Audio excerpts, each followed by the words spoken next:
Welcome back to my YouTube channel billing engineer civil. आज हम देखेंगे कि जो ऑटो लेवल हम यूज़ करते हैं उसमें एरर कैसे फाइंड करते हैं। तो हमने क्या किया है कि ऑटो लेवल को एक पॉइंट पे सेट किया हुआ है और हमने ग्राउंड पे 3 पॉइंट्स जो है P1, फिर उसके बाद कुछ डिस्टेंस के बाद P2 पॉइंट रखा हुआ है और पॉइंट P3। अब हम सबसे पहले क्या करेंगे, इंस्ट्रूमेंट को हमने स्टेशन ए पे रखा हुआ है तो इन पॉइंट्स P1, P2 और P3 पे हम स्टाफ रीडिंग लेंगे। तो ये स्टाफ को हमने पॉइंट P1 पे रखा और अब इस पर हम रीडिंग ले रहे हैं जो हमारी आ रही है 1.440।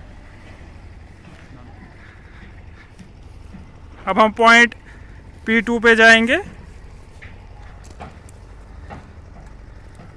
तो अब इस पे हम स्टाफ रीडिंग देखेंगे पॉइंट P2 पे हमारी स्टाफ रीडिंग क्या आ रही है। तो हम देख रहे हैं कि जो हमारी स्टाफ रीडिंग पॉइंट P2 पे है वो हमारी है 1.57। अब हम पॉइंट P3 पे रखेंगे स्टाफ को और एक और स्टाफ रीडिंग लेंगे। तो पॉइंट 3 पे हमने स्टाफ को रखा हुआ है और ये हम उस पर रीडिंग ले रहे हैं। तो जो स्टाफ रीडिंग हमारी इस पॉइंट पे आ रही है वो हमारी आ रही है 1.61। तो ये तीनों पॉइंट्स पे हमारी रीडिंग आ गई और जो हमारी लेवल है वो हमने कंसिडर किया है कि हमने इसको स्टेशन बी पे रखा हुआ है। अब हम इस लेवल को स्टेशन ए पे ले जाएंगे और इन 3 पॉइंट्स पे और रीडिंग लेंगे। हमने लेवल को स्टेशन ए पे रखा हुआ है और अब हम पॉइंट P1 पे रीडिंग लेंगे। तो जो हमारी स्टाफ रीडिंग इस केस में आ रही है वो हमारी आ रही है 1.195। तब हम स्टाफ दूसरे पॉइंट पे रखेंगे। तो स्टाफ को हमने पॉइंट P2 पे रखा हुआ है और लेवल से हम रीडिंग ले रहे हैं। तो जो हमारी रीडिंग है वो हमारी आ रही है 1.325। तो अब हम स्टाफ को पॉइंट P3 पे रखेंगे। तो P3 पे भी हमने स्टाफ को रखा और अब हम इस पे रीडिंग लेंगे। तो जो हमारी आ रही है 1.36।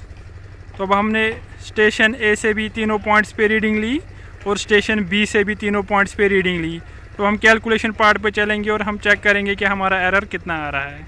तो अब हम इसके कैलकुलेशन पार्ट पे चलेंगे। तो जो हमारा स्टेशन ए था वहाँ पे हमने 3 पॉइंट्स पे जो रीडिंग ली वो यहाँ पे लिखी हुई है। तो जो पॉइंट P1 है उसका RL हम 100 कंसिडर करेंगे।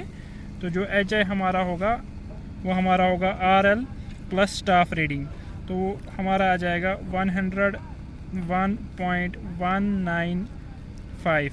तो ये हमारी HI है। तो पॉइंट 2 जो है उसका RL आएगा 101.195 माइनस 1.325।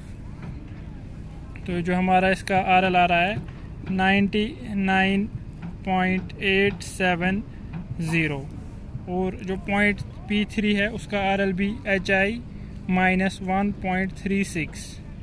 तो उसका RL हमारा आ रहा है 99.835।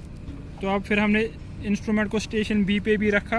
तो पॉइंट्स तो हमारे सेम है। तो जो P1 है उसका RL भी सेम ही रहेगा 100 और जो HI है RL प्लस स्टाफ रीडिंग तो 101.44। तो पॉइंट P2 का RL कैलकुलेट करने के लिए HI माइनस स्टाफ रीडिंग तो 99.870 और पॉइंट P3 का RL 99.83। तो अब डिफरेंस देखेंगे हम। P1 का RL 100 है दोनों केसेस में। तो P2 का RL 99.87, यहाँ पर भी 99.87। तो हम कह सकते हैं कि जो एरर पॉइंट P2 पे आ रहा है तो वो 0.00 आ रहा है और पॉइंट P3 जो है उस पर 99.835 माइनस 99.830। तो वो हमारा आ रहा है 0.005 मीटर्स, या हम कह सकते हैं 5 mm। तो P2 पे हमारा कुछ एरर नहीं आ रहा है P3 पे जो हमारा एरर आ रहा है वो 5 mm का आ रहा है। तो इसी के बेसिस पे हम कैलकुलेट कर सकते हैं कि जो हमारी ऑटो लेवल है उसमें कितना एरर है। होप आपको ये समझ आया होगा कि एरर हम कैसे कैलकुलेट करते हैं। Thank you.